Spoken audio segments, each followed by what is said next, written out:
Smart brains, जिसमें हम आपकी मुलाकात करवाते हैं उन प्रतिभाओं से जिन्होंने अपने टैलेंट के दम पर अपनी एक अलग पहचान बनाई है। इस बार हम आपकी मुलाकात ऐसी शख्सियत से करवाएंगे जिन्होंने जिस उम्र में बच्चे ठीक से चल भी नहीं पाते हैं, उस उम्र में एथलीट बनने का सपना देख लिया।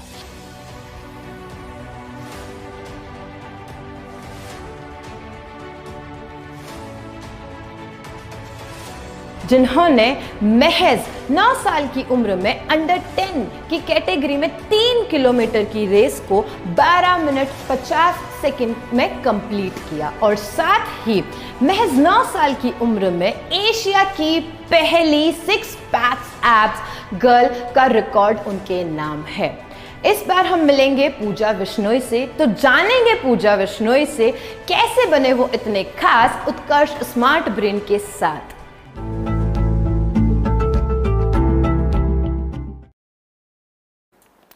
नमस्कार बंधुओं, उत्कर्ष परिवार में आप सभी का बहुत बहुत स्वागत, अभिनंदन है।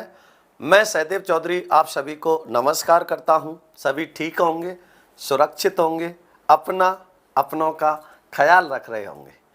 तहे दिल से स्वागत करता हूं सभी का। बिल्कुल हाँ, तो मेरे सभी प्यारे भाई बहनों का स्वागत है। अब बात करेंगे आज का जो प्रकरण है, बहुत ही ज़्यादा महत्वपूर्ण और बहुत ही ज़्यादा उपयोगी है।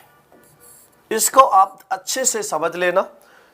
देखो, कुछ विद्वान इसको वाक्य का भेद मानते हैं। बिल्कुल हाँ, कुछ विद्वान इसको जालीदार जाट भाई ले ली मैंने, नमस्ते सभी की ले ली, गुड इवनिंग, नमस्ते। हाँ बिल्कुल, सब कुछ ले लिया। अब सुनो ध्यान से अब मैं आपको जो बताना चाह रहा हूँ, ये वाच्य जो टॉपिक है बड़ा महत्वपूर्ण और उपयोगी टॉपिक है। इसको बड़े ध्यान से और पूर्ण मनोयोग से समझना, क्योंकि परीक्षा में यहाँ से जब प्रश्न आते हैं तो हमसे बहुत ज़्यादा गलत हो जाता है। बिल्कुल नाराज़ नहीं हुआ सुमित्रा चौधरी, सुनीता चौधरी जी, सब किसी से नाराज़ नहीं हूँ। बस मेरे हाथ जोड़ के विनती है कि ये वर्ड मत यूज किया करो कि मैं नाराज़ हूँ। कभी नाराज़ नहीं हो सकता। तो अब आपको देखो ध्यान क्या देना है। कुछ विद्वान कहते हैं कि जो ये वाक्य का भेद है, तो वाक्य के 3 भेद कर देते हैं। एक तो प्रयोग या रचना के आधार पर, एक अर्थ के आधार पर और एक क्रिया के आधार पर। अब क्रिया के आधार पर इसको एक अलग ही नाम दे दिया, वाच्य। तो वाच्य होता क्या है? वाच्य का मतलब होता है बताने वाला। वाच्य का मतलब होता है बताने वाला। तो जब किसी वाक्य में जो क्रिया होती है वो किसके अनुसार आ रही है, कर्ता के, कर्म के या भाव के अनुसार, तो किसके अनुसार आ रही है, उसी का बोध कराने वाला, उसको बताने वाला कौन होता है? वाच्य होता है। लेकिन हम किताबों से इनको क्या करते हैं, रट लेते हैं। अब रट कैसे लेते हैं कि यदि वाक्य में प्रयुक्त क्रिया कर्ता के अनुसार आएगी कर्तृवाच्य, कर्म के अनुसार आएगी कर्मवाच्य, भाव के अनुसार आएगी भाववाच्य। इसमें भी कुछ महत्वपूर्ण बातें होती हैं। अब हम कह देते हैं जैसे यदि किसी वाक्य में, हाँ बिल्कुल राजवीर चौधरी जी, बिल्कुल ध्यान, स्वागत, अभिनंदन है, ध्यान देना। मैंने कहा, जैसे मैंने आपसे कहा और मैंने आपसे क्या कहा, जैसे वाक्य में प्रयुक्त क्रिया किसके अनुसार आ रही है, वाक्य में प्रयुक्त क्रिया किसके अनुसार आ रही है, तो ये भी आपको ध्यान रखना है। जैसे मैंने लिखा मोहन, बहुत अच्छे से समझ लेना, क्योंकि मैं आपको वाच्य बहुत अलग तरीके से पढ़ाने वाला हूं। हिंदी व्याकरण का सबसे कठिन टॉपिक लोग कहते हैं वाक्य शुद्धिकरण वाक्य होता है, और मैं कहता हूं वाच्य होता है, क्योंकि वाच्य में देखो कितनी अलग बातें होती हैं। हाँ बिल्कुल, वाक्य के मूल भेद प्रेम सिंह जी 2 ही मानेंगे हम, क्योंकि क्रिया के आधार पर वाक्य को हमने अलग रूप दे दिया वाच्य में, इसलिए इसको हटा देते हैं, 2 ही करने हैं। हाँ बिल्कुल, तो ये ध्यान देना। तो मोहन ने पुस्तक पढ़ी। अब मोहन ने पुस्तक पढ़ी, अब हम क्या कहते हैं, कर्ता के बदलने पर क्रिया बदली तो कर्तृवाच्य, कर्म के बदलने पर क्रिया बदली कर्मवाच्य, और भाव के बदलने पर क्रिया बदली तो भाववाच्य, ऐसे कहते हैं। लेकिन यहां देखना, मैंने लिख दिया मोहन की जगह राधा ने पुस्तक पढ़ी। अब बताइए, मैंने मोहन की जगह राधा लिखा नहीं लिखा? थोड़ा सा इसको समझना। हालांकि वाच्य आज आप पहली बार नहीं पढ़ रहे होंगे, इससे पहले भी आपने बहुत कुछ पढ़ा होगा, तो पहले इस चीज को एक बार समझ लो, फिर इसकी बात करेंगे बहुत विस्तार से। बिल्कुल हाँ बिल्कुल, तो देखो यहाँ, तो मैंने कर्ता कर लिंग बदल दिया, मोहन की जगह राधा कर दिया, तो पढ़ी की जगह पढ़ी ही रहा। क्रिया में कोई बदलाव हुआ क्या? नहीं बदली, क्रिया जैसी है वैसी है। अब इसको मैं ऐसे लिख देता, मोहन पुस्तक पढ़ता है। मोहन पुस्तक पढ़ता है। अब मोहन की जगह पे मैंने लिख दिया जैसे सीमा पुस्तक पढ़ती है। अब मोहन की जगह मैंने क्या लिख दिया, सीमा लिख दिया। तो कर्ता के बदलने पे क्रिया बदली नहीं बदली, मोहन की जगह सीमा किया, पढ़ता की जगह क्या हुई, पढ़ती हुई। तो कर्ता के बदलने पर क्रिया बदली तो कौन सा वाच्य होगा, कर्तृवाच्य हुआ नहीं हुआ, कौन सा वाच्य होगा, कर्तृवाच्य होगा। ये बातें क्यों बता रहा हूं, पहले अभी हमने वाच्य की कुछ बातें जानने के बाद वाच्य पे बात करेंगे, पहले इसको समझो एक बार। बिल्कुल अन्नू सैनी भाई जी, बिल्कुल डलवाऊंगा, घबराओ मत, ठीक है ना, प्ले लिस्ट के लिए मैं आज बोल दूंगा। अब मोहन ने पुस्तक पढ़ी, मोहन का मैंने लिंग बदल दिया, राधा कर दिया, तो कोई बदलाव हुआ क्या, नहीं हुआ। अब मैं कर्ता के बदलने पर क्रिया नहीं बदल रही, किसके बदलने पर बदलेगी, कर्म। मोहन की जगह मैंने क्या लिख दिया, राधा, कोई बदलाव नहीं हुआ। और पुस्तक की जगह मैंने लिखा कैसे, जैसे मोहन ने पुस्तकें पढ़ी।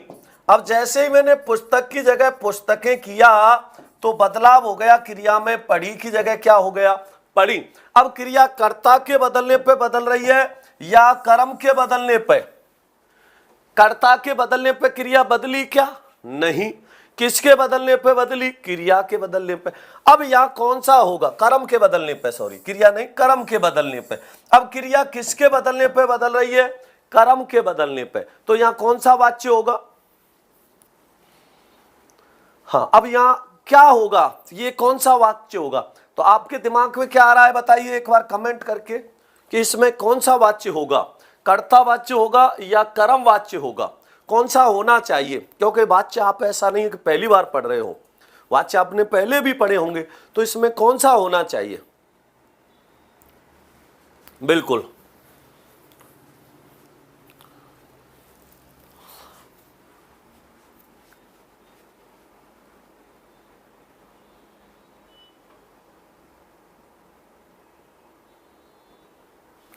क्या होगा इसका, बिल्कुल ध्यान से सोच के उत्तर देना। देखो सबके अलग अलग उत्तर आ रहे हैं इसमें, कर्मवाच्य। मौनी चौहान को तो केवल बातों का ही है, बहुत अच्छी बात है। प्रश्न का उत्तर दो, इसमें क्या होगा, पढ़ने पे ध्यान दो, ठीक है ना। हाँ तो सभी का उत्तर क्या आ रहा है इसमें, कर्मवाच्य आ रहा है।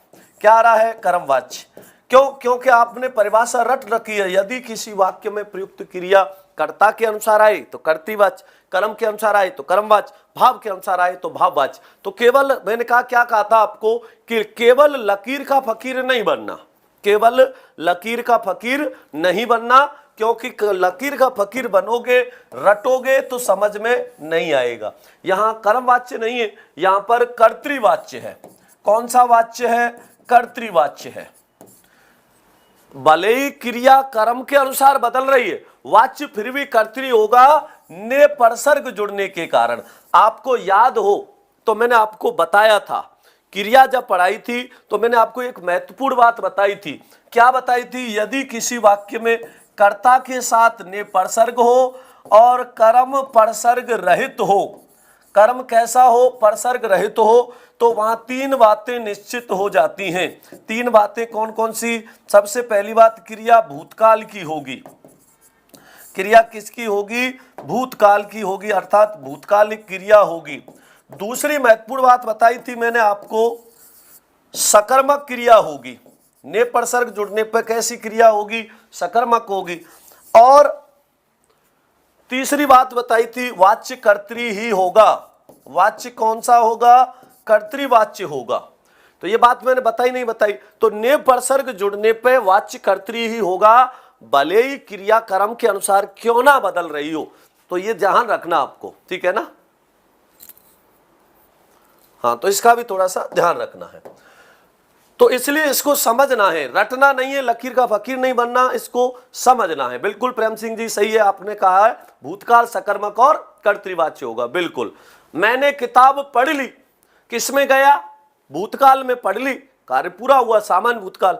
देखो इसी पे बता रहा हूं, भमर सिंह जी ने भेजा है एक कमेंट करके, इसी कमेंट पे मैं आपको समझा रहा हूं, ध्यान देना। जैसे आपने कहा मैंने किताब पढ़ ली। वाक्य शुरू करने से पहले इसकी जरूरी बातें समझ लो। आपने लिखा मैंने किताब पढ़ ली। अब पढ़ ली इसका मतलब कार्य पूरा हो गया। अब पूरा हो गया इसका मतलब भूतकाल है कि नहीं है? क्रिया किसकी है? भूतकाल की है। क्या पढ़ ली? किताब या पुस्तक। तो ये कर्म है कि नहीं है? तो क्रिया सकर्मक भी है कि नहीं है? और तीसरी बात, इसमें कर्तृवाच्य है कि नहीं है?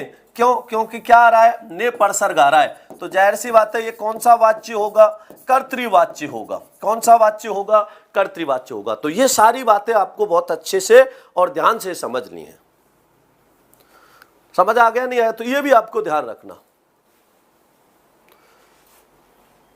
तो इसको समझ लेना अब ध्यान से। तो सबसे पहले हम बात करेंगे वाच्य की। वाच्य का मतलब क्या है? बताने वाला। क्या बताने वाला? कि वाक्य में प्रयुक्त क्रिया किसके अनुसार आ रही है, उसी को क्या कहते हैं? वाच्य कहते हैं। तो वाच्य का अर्थ शाब्दिक अर्थ करें, हाँ, अगर इसका शाब्दिक अर्थ करें तो वाच्य का अर्थ होता है बताने वाला। तो अर्थात जब वाक्य में प्रयुक्त क्रिया कर्ता के अनुसार आ रही है, कर्म के अनुसार आ रही है या भाव के अनुसार आ रही है, इसका कौन बोध कराता है? वो वाच्य कराता है। तो वाक्य में प्रयुक्त क्रिया का बोध कराने वाला, वाच्य का अर्थ होता है बताने वाला। तो वाक्य में प्रयुक्त क्रिया, वाक्य में प्रयुक्त क्रिया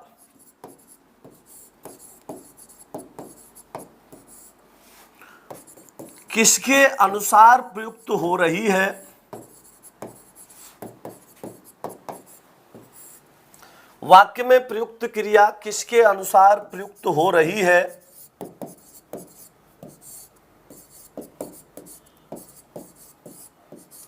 है, इसका बोध कराने वाला, इसका बोध कराने वाला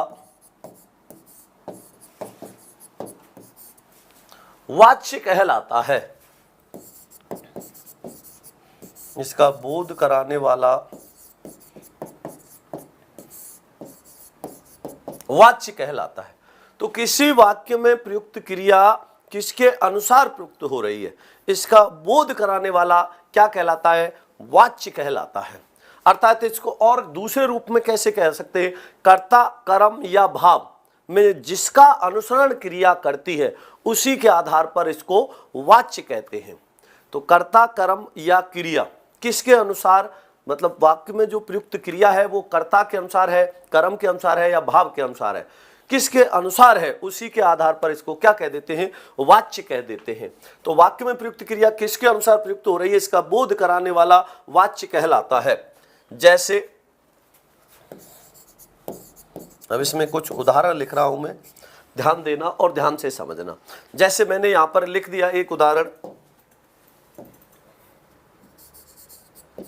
अजय पुस्तक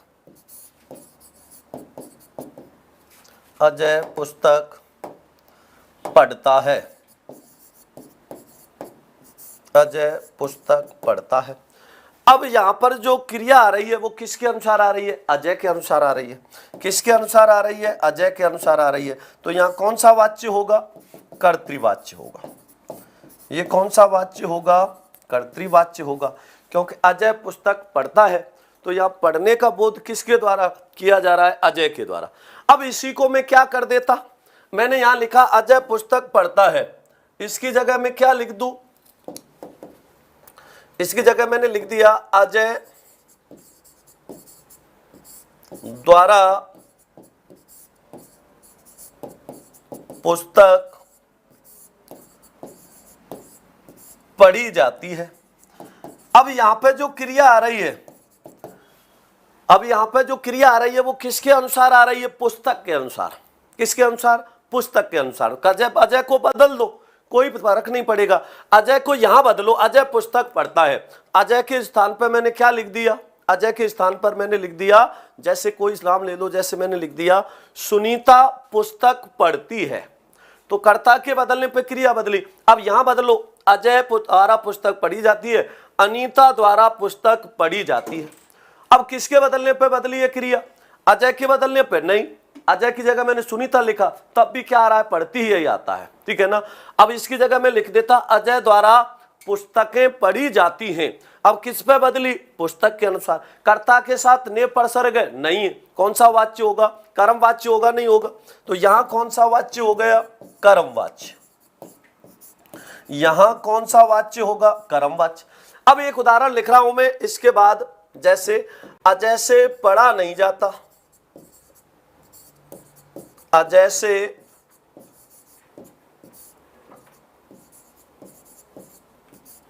पढ़ा नहीं जाता। अब यहां पे किसका बोध हो रहा है, अब आप कुछ भी बदल दो, कर्ता को बदल दो, कर्म को बदल दो, वचन बदल दो, लिंग बदल दो, कारक बदल दो, काल बदल दो, क्रिया में कोई फर्क नहीं पड़ेगा, जाता का जाता ही रहेगा। क्यों, क्योंकि यहां पर भाववाच्य होगा। कैसे होगा, मैंने लिखा अजय से पढ़ा नहीं जाता, ठीक है ना, अजय से पढ़ा नहीं जाता। अब इसकी जगह मैंने क्या लिख दिया, विजय से पढ़ा नहीं जाता, मोहन से पढ़ा नहीं जाता, बच्चे से पढ़ा नहीं जाता, बच्चों से पढ़ा नहीं जाता, रेखा से पढ़ा नहीं जाता, सीमा से पढ़ा नहीं जाता, मोनिका से पढ़ा नहीं जाता। तो जाता का जाता ही रह रहा है, नहीं बनेगा। कोई भी बदला हुआ क्या, लिंग वचन कारक काल कुछ भी बदल दो, कुछ नहीं बदल रहा, इसलिए ये कौन सा होगा, भाववाच्य होगा, नहीं होगा। अब आपके ध्यान ये रखना है, क्या होगा, ये भाववाच्य।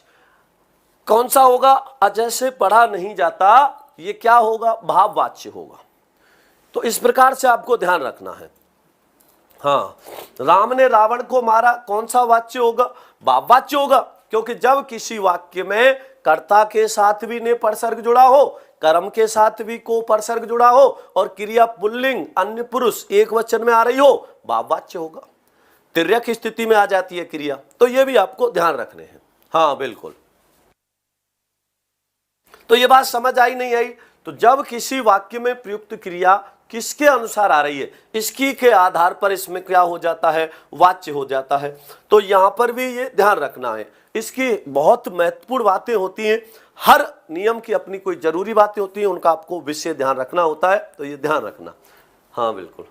अब इसके आगे बात करूंगा मैं, समझना सबसे पहले वाच्य के भेदों की, और वाच्य के प्रकार कितने होते हैं, तो ये भी आपको ध्यान रखना। वाच्य के भेद या प्रकार, वाच्य के कितने प्रकार होते हैं, तो वाच्य के 3 प्रकार होते हैं। वाच्य के अगर प्रकारों की बात करें तो कितने प्रकार होते हैं, 3।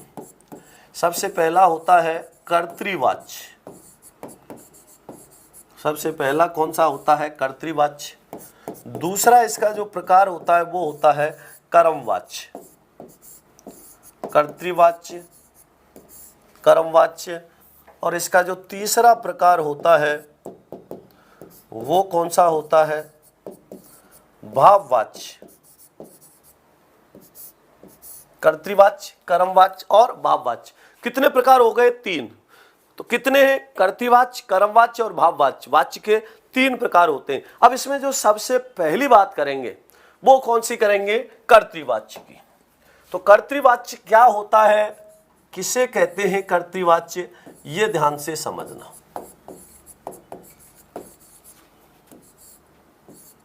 कर्तृवाच्य, इसको कर्तावाच्य भी कह देते हैं, कर्तृवाच्य भी कह देते हैं। तो क्या होता है कर्तृवाच्य, किसको कहते हैं कर्तृवाच्य, ध्यान देना।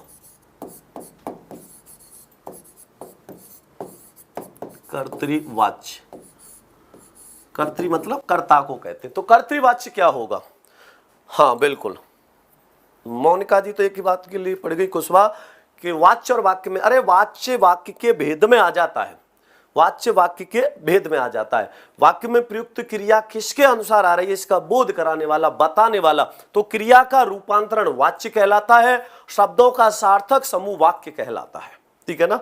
तो क्रिया का रूपांतरण है तो वो क्या है, वाच्य, और वाक्य शब्दों का सार्थक समूह होता है। तो देखो यहां पर ध्यान देना। अब देखो कर्तृवाच्य, जब किसी वाक्य में, जब किसी वाक्य में क्रिया कर्ता के अनुसार, जब किसी वाक्य में क्रिया कर्ता के अनुसार प्रयुक्त हो, जब किसी वाक्य में प्रयुक्त क्रिया कर्ता के अनुसार प्रयुक्त हो, अर्थात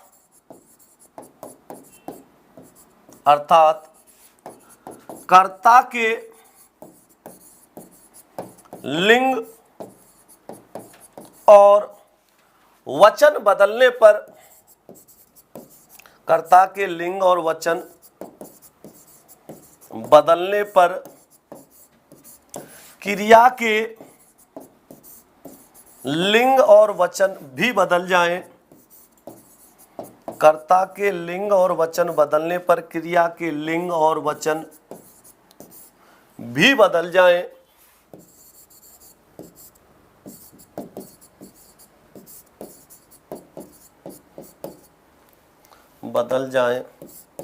तो उसे क्या कहते हैं, क्या कहलाता है? उससे वाच्य कहते हैं। तो वाच्य कहलाता है। कौन सा वाच्य? कर्तृवाच्य। कौन सा वाच्य कहलाएगा? कर्तृवाच्य कहलाता है। परिभाषा को बहुत अच्छे से समझ लेना। एक ही परिभाषा में दो परिभाषा मैंने एक साथ जोड़ दी हैं, बिल्कुल। तो थोड़ा सा इसका भी ध्यान रखना। तो यहां क्या कहा जा रहा है कि जब किसी वाक्य में क्रिया कर्ता के अनुसार प्रयुक्त हो, अर्थात कर्ता के लिंग और वचन बदलने पर क्रिया के लिंग और वचन भी बदल जाएं, कर्तृवाच्य कहलाता है। कौन सा होगा? कर्तृवाच्य होगा। क्यों होगा? कारण समझना है इसमें, ठीक है ना। आज बहुत सीरियस होकर पढ़ना पड़ेगा, बिल्कुल भी बात नहीं करनी है, तुरंत ब्लॉक कर दिया जाएगा आपको कोई भी अगर बात करेगा, क्योंकि बहुत कठिन, बहुत महत्वपूर्ण और जरूरी टॉपिक है। तो मैंने पहले कह रहा हूं आपसे, ठीक है ना। कोई बात नहीं, स्वीटी आंधी आ रही है तो तुम नहीं उड़ोगी, पूरा ध्यान यहां लगा दो। आंधी कब आई और कब चली गई तुम्हें पता भी नहीं चलेगा, पूरा ध्यान यहां रखना, ठीक है ना। हाँ बिल्कुल।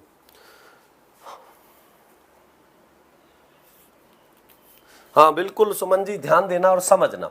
अब मैं यहाँ पे कुछ उदाहरणों को लिख रहा हूं, उन उदाहरणों को बहुत ध्यान से और अच्छे से समझ लेना। जैसे तो मैंने क्या कहा, कर्ता के लिंग और वचन बदलने पर क्रिया के लिंग में और वचन में भी बदलाव हो जाए तो वहां कौन सा होता है? कर्तृवाच्य होता है, बिल्कुल। तो इसमें कुछ उदाहरण लिख रहा हूं मैं, समझना, ठीक है ना। हाँ बिल्कुल, मैंने यहां पर लिख दिया, एक उदाहरण लिख रहा हूं। जैसे मेघना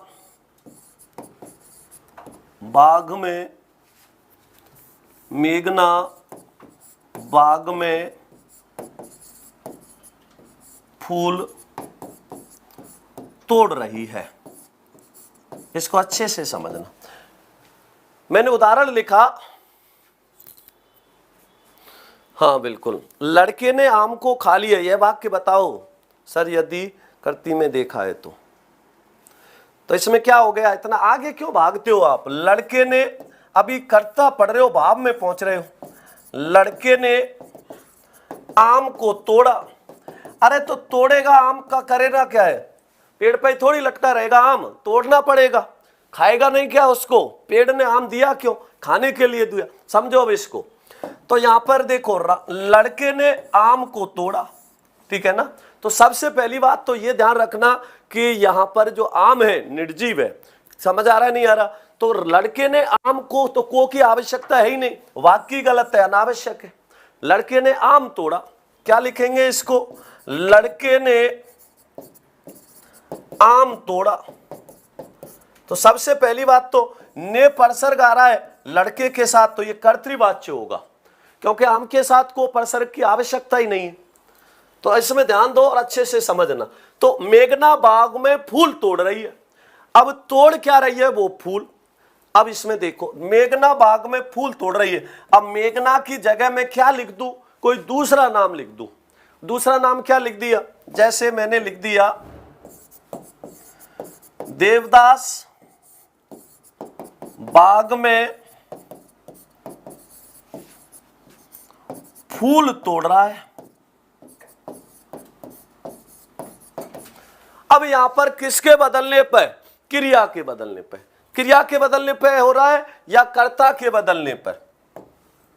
मैंने क्या लिखा? मेघना बाग में फूल तोड़ रही है, देवदास बाग में फूल तोड़ रहा है। तो इसमें भी ध्यान देखना। देखो हाँ, तो यहां पर कर्ता के बदलने पे क्रिया बदली है नहीं बदली? यहां पे तो मेघना लिख रहे तो रही आ रहा था और मैंने देवदास लिख दिया तो रहा है आ रहा है। तो क्रिया किसके बदलने पे बदली?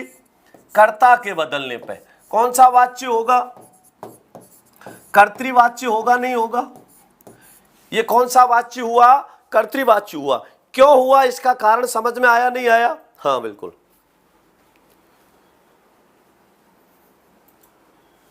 तो इसको भी थोड़ा ध्यान रखना और अच्छे से समझ लेना।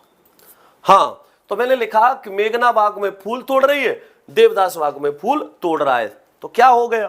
कर्ता के बदलने पे क्रिया बदली, तो कर्तृवाच्य हुआ नहीं हुआ? हाँ बिल्कुल। तो इसमें भी ध्यान रखना बिल्कुल। दूसरा उदाहरण लिख रहा हूं मैं। संजय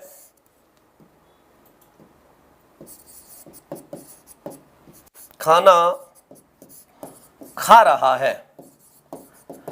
अब ये संजय खाना खा रहा है, कैसे पहचानोगे, कैसे पता लगेगा, इसको थोड़ा सा समझना।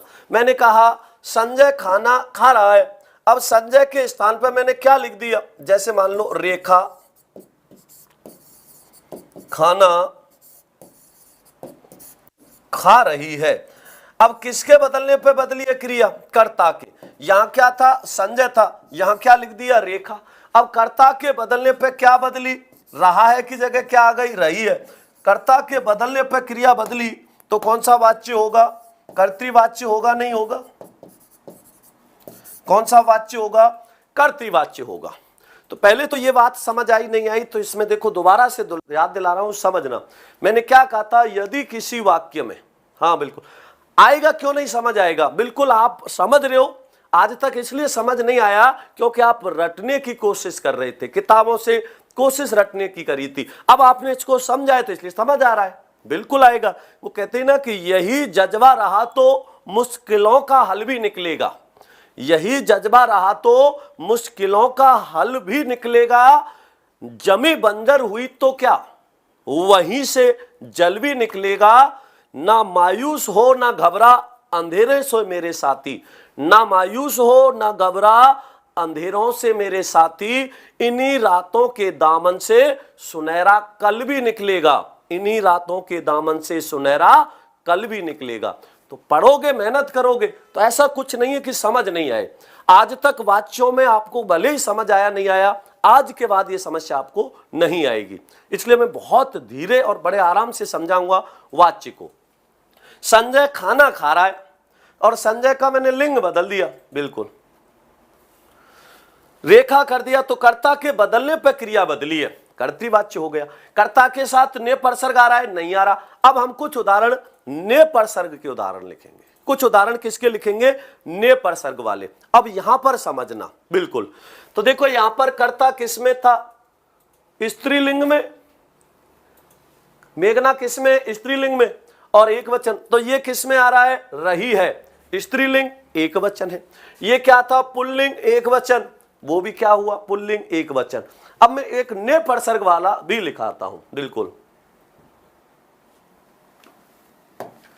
अब एक ने परसर्ग वाला लिखा रहा हूं, उसको भी समझना। जैसे भारत ने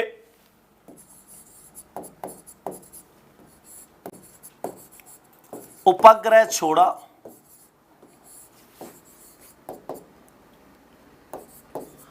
भारत ने उपग्रह छोड़ा, ठीक है ना। कर्ता के साथ क्या आया? ने परसर्ग आया। अब इसको बहुत अच्छे से समझना। सबसे ज्यादा जो समस्या आती है वो यहां आती है, बिल्कुल बात करेंगे अभी। नरेंद्र भाई लिख लेता हूं मैं। तुलसीदास ने रामचरितमानस की रचना की। नरेंद्र भाई बहुत देर से परेशान हो रहे थे, इनका भी लिख लेता हूं मैं। तुलसीदास ने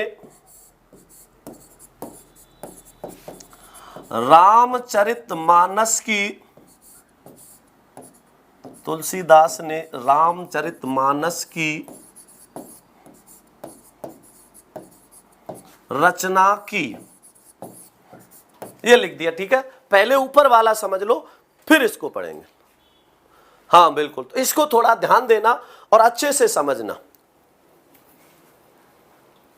तो यहां पर भारत ने उपग्रह छोड़ा, तुलसीदास ने रामचरितमानस की रचना की। देखो अब इसमें पहले ऊपर वाला समझो।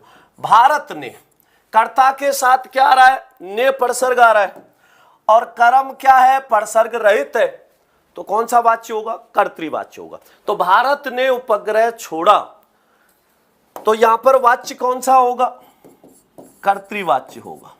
कौन सा वाच्य होगा, कर्तृवाच्य होगा।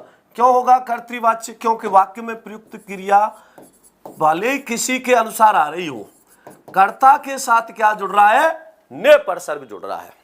तो यदि किसी वाक्य में कर्ता के साथ ने परसर्ग जुड़ा हो, कर्म परसर्ग रहित हो, तो कौन सा वाच्य होता है, कर्तृवाच्य होता है। अब इसको दूसरा रूप में लिखते, भारत ने उपग्रह छोड़ा, भारत ने उपग्रह छोड़ा। अब इसकी जगह में ऐसे लिख देता, भारत ने उपग्रह छोड़े, एक से अधिक है तो छोड़े हो जाएगा, लेकिन वाच्य कौन सा होगा, कर्तृ ही होगा, क्योंकि कर्ता के साथ क्या जुड़ रहा है, ने परसर्ग जुड़ रहा है। और ने परसर्ग जुड़ते ही तीन बातें निश्चित होती है, मैं आपको बार बार याद दिलाता हूं। कर्तृवाच्य होगा, दूसरी बात क्या होगी, भूतकालिक क्रिया होगी, और कौन सा होगा, तो कर्तृवाच्य होगा, भूतकालिक क्रिया होगी, सकर्मक होगा। क्या छोड़ा, उपग्रह, उपग्रह कर्म है तो कर्म भी हो गया इसमें, तो ये बातें ध्यान रखना है।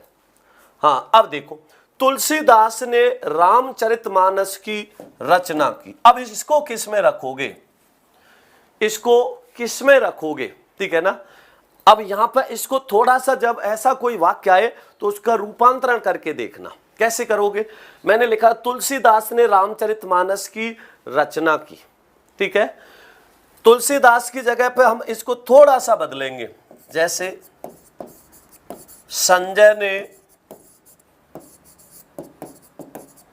पुस्तक की प्रतिलिपि दी, प्रतिलिपि दी।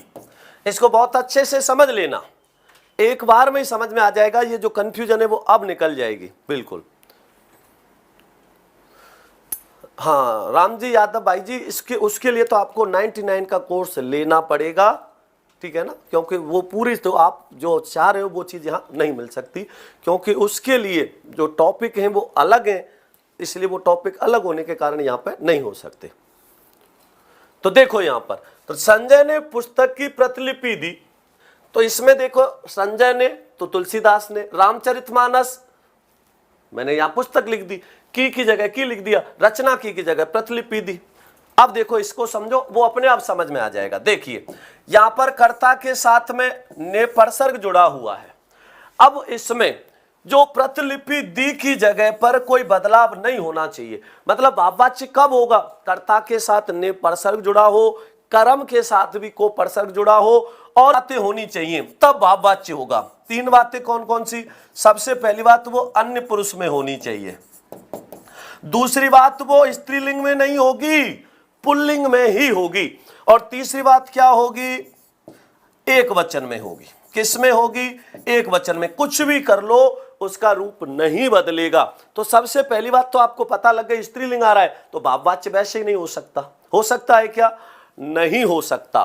दूसरी बात, अब मैंने क्या, प्रतिलिपि की जगह पे मैं इसका लिंग बदल दूं, प्रतिलिपियां दी, क्या दी, प्रतिलिपियां दी, तो इसको बदलते ही इसमें भी बदलाव हुआ नहीं हुआ, बदल गया तो भाव तो नहीं रहा, क्योंकि भाववाच्य में तो बदलता ही नहीं है, ज्यों का त्यों ही रहती है क्रिया, बिल्कुल। तो ये भी थोड़ा सा ध्यान देना। अब देखो मैंने, अब इसको रखेंगे फिर किस में, अब ये किस में आएगा, तो ध्यान दो इसमें। अब मैंने यहां पर क्या लिखा, संजय, और संजय के स्थान पर मैंने क्या लिख दिया, जैसे लिख दिया रामा। रामा ने पुस्तक की प्रतिलिपियां दी, तो रामा ने पुस्तक की प्रतिलिपि दी, तो कर्ता के बदलने पे क्रिया में कोई बदलाव आया क्या, नहीं आया। किसके बदलने पे आया, कर्म के बदले पे, लेकिन कर्ता के साथ में क्या जुड़ रहा है, ने परसर्ग जुड़ रहा है। कौन सा वाच्य होगा, कर्तृवाच्य होगा। अब यहां कौन सा वाच्य होगा, कर्तृवाच्य होगा। अब इसी के अनुसार और समझना, यही सेम कहानी किस में होगी, यहां होगी। तुलसीदास ने रामचरितमानस की रचना की। अब रचना की, इसका मतलब कि भूतकाल हो गया। सबसे पहली बात, क्रिया किसकी है, भूतकाल की है। क्रिया कैसी है, सकर्मक है, कर्ता के साथ नेपसर्ग है, कौन सा वाच्य होगा? अब कर्तृवाच्य हुआ नहीं हुआ, क्योंकि क्रिया किसके अनुसार आ रही है? कर्ता के अनुसार, नेपसर्ग के अनुसार, ये ध्यान रखना।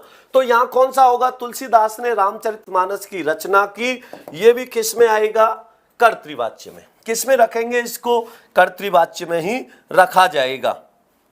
तो अभी कर्तृवाच्य चल रहा है तो इसको कर्तृवाच्य में ही रखेंगे, कर्तृवाच्य। और उदाहरण समझो, हाँ बिल्कुल, और भी खूब सारे उदाहरण लिखेंगे इसके, ध्यान देना। जैसे मोहिनी खाना खा रही है। मैंने लिखा कि मोहिनी खाना खा रही है। अब मोहिनी खाना खा रही है तो मतलब क्या है इसमें? मोहिनी खाना खा रही है, मोहिनी क्या है? कर्ता है। खाना क्या है? कर्म है। खा रही है क्या है? क्रिया है। अब कर्ता को मैं बदल रहा हूं, मैं मोहिनी की जगह लिख रहा हूं मोहन। मोहन खाना खा रहा है, मोहन खाना खा रहा है। अब क्रिया किसके बदलने पे बदली है? कर्ता का लिंग बदलने पर क्रिया के लिंग में भी बदलाव हुआ नहीं हुआ? अब क्रिया किसके अनुसार बदल रही है? कर्ता के अनुसार। तो यह कौन सा वाच्य होगा? कर्तृवाच्य होगा नहीं होगा? यहां भी कौन सा वाच्य होगा? कर्तृवाच्य होगा, क्योंकि क्रिया किसके बदलने पे बदली? कर्ता के बदलने पे बदली। बिल्कुल, तो ये ध्यान रखना है। तो भारत ने उपग्रह छोड़ा, तुलसीदास ने रामचरितमानस की रचना की, नेपसर्ग आ रहा है। मोहिनी खाना खा रही है, मोहन खाना खा रहा है, कर्ता के बदलने पे क्रिया बदल रही है। वाच्य कौन सा होगा? कर्तृवाच्य होगा नहीं होगा? तो ये भी आपको ध्यान रखना है। बिल्कुल, हाँ, इसी का आएगा। तो ये भी थोड़ा सा ध्यान रखना, इसको अच्छे से समझना। बिल्कुल, जैसे मैं आगे उदाहरण लिख रहा हूं अभी कुछ इसके, जैसे स्वीटी बहुत रोती है, स्वीटी बहुत रोती है। अब स्वीटी की जगह में लिख देता स्वीटा। अब कर्ता का लिंग बदल दिया, मैंने क्या लिख दिया? लिंग बदल दिया। स्वीटी बहुत रोती है। अब स्वीटी का मैंने लिंग बदल के स्वीटा कर दिया, तो क्या होगा? रोता है होगा। अब स्वीटी बहुत रोती है, स्वीटा बहुत रोता है, तो कर्ता के बदलने पर क्रिया बदली। कर्ता के बदलने पर क्रिया बदलेगी तो जाहिर सी बात है ये किस में चला जाएगा? कर्तृवाच्य में जाएगा। किस में जाएगा? कर्तृवाच्य में जाएगा। तो ये भी आपको थोड़ा सा ध्यान रखना है। विकास पटेल भाई मैंने बताया ना, 2 बजे वाली जो क्लास होती है उसका ले सकते हो, हाँ 99 वाला जो कोर्स है। और बाकी महत्वपूर्ण प्रश्नोत्तरी रात को 9 बजे चलती है, वो आप ले सकते हो। हाँ बिल्कुल। तो स्वीटी बहुत रोती है, तो यहां पर मैंने इसकी जगह क्या लिख दिया?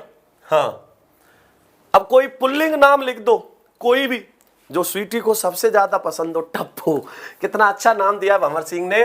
टप्पू बहुत रोता है, टप्पू बहुत रोता है। अब मैंने कर्ता का लिंग बदल दिया, पुल्लिंग कर दिया, स्त्रीलिंग की जगह क्या कर दिया?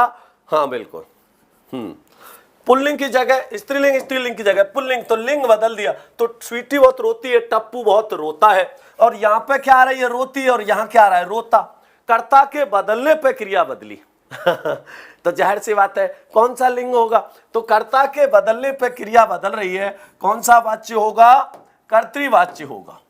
कौन सा वाच्य होगा? कर्तृवाच्य होगा। क्यों हुआ? इसका कारण समझ आया नहीं आया?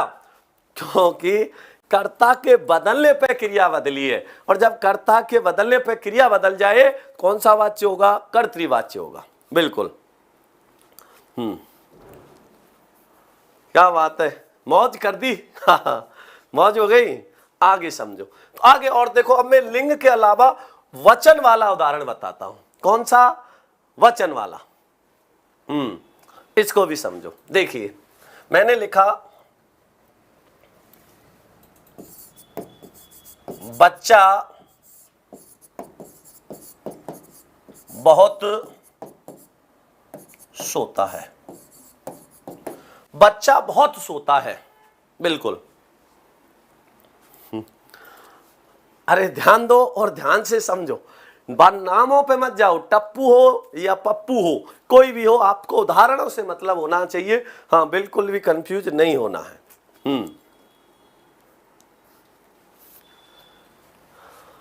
अब देखो यहां पे, अब मैंने बच्चा बहुत सोता है और इसकी जगह मैंने क्या लिख दिया, बच्चे बहुत सोते हैं। अब देखिए इसमें मैंने वचन बदला, क्या बदला, वचन बदला, तो ये भी ध्यान देना।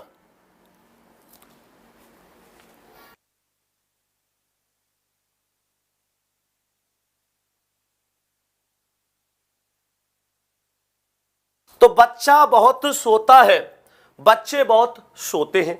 अब मैंने क्या बदला है, अब मैंने इसमें बदला क्या है, वचन बदला। ये एक वचन था, ये बहुवचन है। वचन बदलने पे तो मैंने क्या कहा था, कर्ता का लिंग और वचन बदलने पर क्रिया के लिंग और वचन भी बदल जाए तो वो कौन सा होता है, कर्तृवाच्य होता है। तो पहले हमने लिंग बदला, अब वचन बदला है। क्या बदला है, वचन। हाँ बिल्कुल। अस्त्र और शस्त्र में क्या अंतर होता है गौरव भैया, अस्त्र वे हथियार होते हैं जो फेंक कर चलाए जाते हैं, वो अस्त्र, और हाथ में रख के चलाए जाते हैं वो शस्त्र होते हैं। तो अंतर समझ आ गया। जो हाथ में रहेंगे, स का मतलब सहित होता है और ए का मतलब रहित होता है। तो जो फेंक के चलेंगे वो क्या होंगे, अस्त्र होंगे, हाथ में रख के चलेंगे वो शस्त्र होंगे। तो ये ध्यान रखना। तो बच्चा बहुत सोता है, बच्चे बहुत सोते हैं। तो कर्ता के बदलने पे क्या बदली, क्रिया। कर्ता का लिंग बदलने पे क्रिया बदली, इसलिए कर्तृवाच्य। कर्ता का वचन बदलने पे क्रिया बदली, इसलिए कौन सा होगा, कर्तृवाच्य। तो ये भी कौन सा वाच्य होगा, कर्तृवाच्य होगा। इसको भी किस में रखेंगे, कर्तृवाच्य में रखेंगे। तो ये बात भी आपको समझ आ गई होगी। यहां तक कोई कंफ्यूजन है क्या, बिल्कुल। गर्मा ने लड्डू बनाए, तो गर्मा ने लड्डू बनाए, तो ने परसर्ग जुड़ते ही कर्तृवाच्य हो जाएगा। तो ये बात आपको अच्छे से समझ आ गई होगी। तो ये भी ध्यान रखना, बिल्कुल। हाँ, तो यहां तक समझ आया। अब इसका भी ध्यान रखना है आपको, ठीक है ना।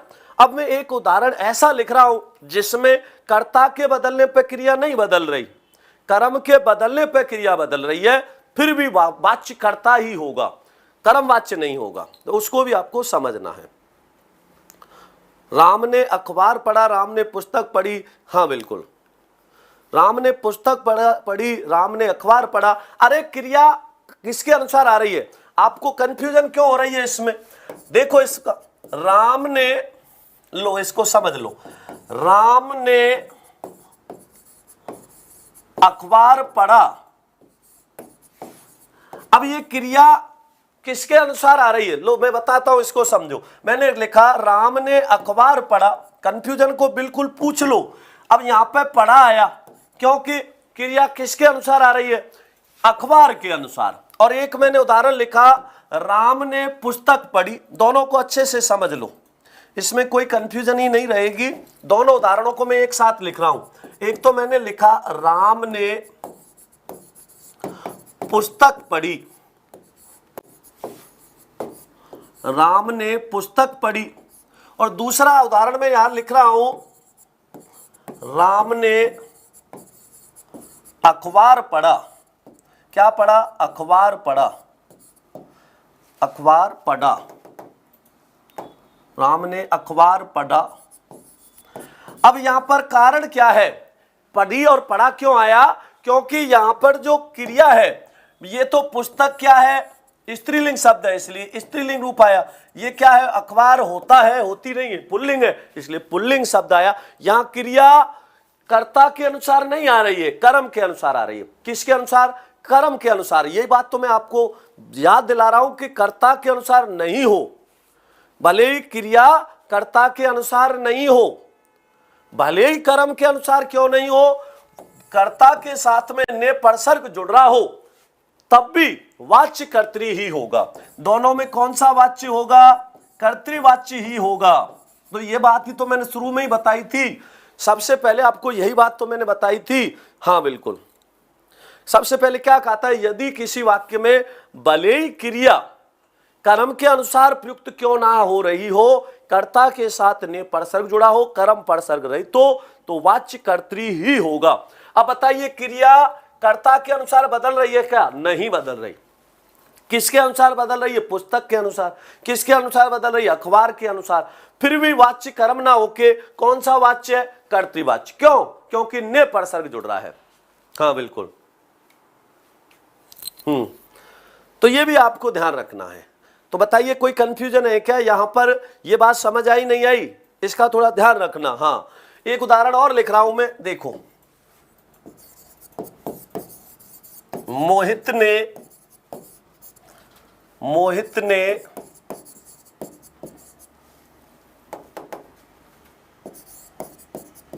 पेंसिल तोड़ दी। मोहित ने पेंसिल तोड़ दी। हाँ बिल्कुल, मोहित ने पेंसिल तोड़ दी। और दूसरा मैंने यहां लिखा, निहारिका ने घड़ी तोड़ दी। अब घड़ी की जगह पे हम इसका लिंग बदल देते हैं। निहारिका ने गिलास तोड़ दिया। अब बताइए, क्रिया कर्ता के अनुसार आ रही है क्या? कर्ता के अनुसार नहीं आ रही। किसके अनुसार आ रही है? कर्म के अनुसार। यहां पर किसके अनुसार आई है? पेंसिल के अनुसार। मोहित ने पेंसिल तोड़ दी, तो पेंसिल स्त्रीलिंग है, स्त्रीलिंग। और यहां पर गिलास के अनुसार आ रही है। लेकिन कर्ता के साथ ने परसर्ग होने के कारण भले ही क्रिया किसके अनुसार बदल रही है? कर्म के अनुसार। बताइए, मैं यहां पर इसको ऐसे लिख दूं, मोहित ने पेंसिलें तोड़ दी, तो क्रिया कर्ता के अनुसार नहीं, कर्म के अनुसार बदल रही। मोहित की जगह पे मैंने लिख दिया, निहारिका ने पेंसिल तोड़ दी। कोई बदलाव हुआ क्या? नहीं हुआ। लेकिन पेंसिल की जगह पेंसिलें करते ही क्रिया बदली। तो यहां क्रिया कर्ता के अनुसार नहीं बदल रही। किसके अनुसार बदल रही है? कर्म के अनुसार। फिर भी वाच्य कौन सा है? कर्तृवाच्य। क्योंकि कर्ता के अनुसार क्या? कर्ता के साथ ने परसर्ग आ रहा है। क्या आ रहा है? ने परसर्ग आ रहा है। तो जब किसी वाक्य में कर्ता के साथ ने परसर्ग हो और भले ही क्रिया कर्म के अनुसार क्यों ना बदल रही हो, वाच्य कर्त्री ही होगा। तो ये बात ध्यान रखनी है, विशेष महत्वपूर्ण है। अब आपको कोई भी जिज्ञासा हो, अगली कल की कक्षा में बेझिझक पूछ सकते हो। किसी भी प्रकार का कोई प्रश्न हो वाच्यों से संबंधित, इसके आगे की चर्चा अगली कक्षा में करेंगे। तो ध्यान रखना कि सफर में धूप तो होगी, जो चल सको तो चलो। सफर में धूप तो होगी, जो चल सको तो चलो। सभी हैं भीड़ में तुम, सभी हैं भीड़ में तुम भी निकल सको तो निकलो। किसी के वास्ते राहें कहां बदलती हैं, किसी के वास्ते राहें कहां बदलती हैं। तुम अपने आप को खुद ही बदल सको तो चलो। तो अपने अनुसार बदलो, क्योंकि भीड़ में चलोगे तो खो जाओगे। अपने रास्ते खुद बनाए जाते हैं। तो आज के लिए सभी भाई बहनों को नमस्कार, धन्यवाद। जय श्री कृष्णा, राधे राधे।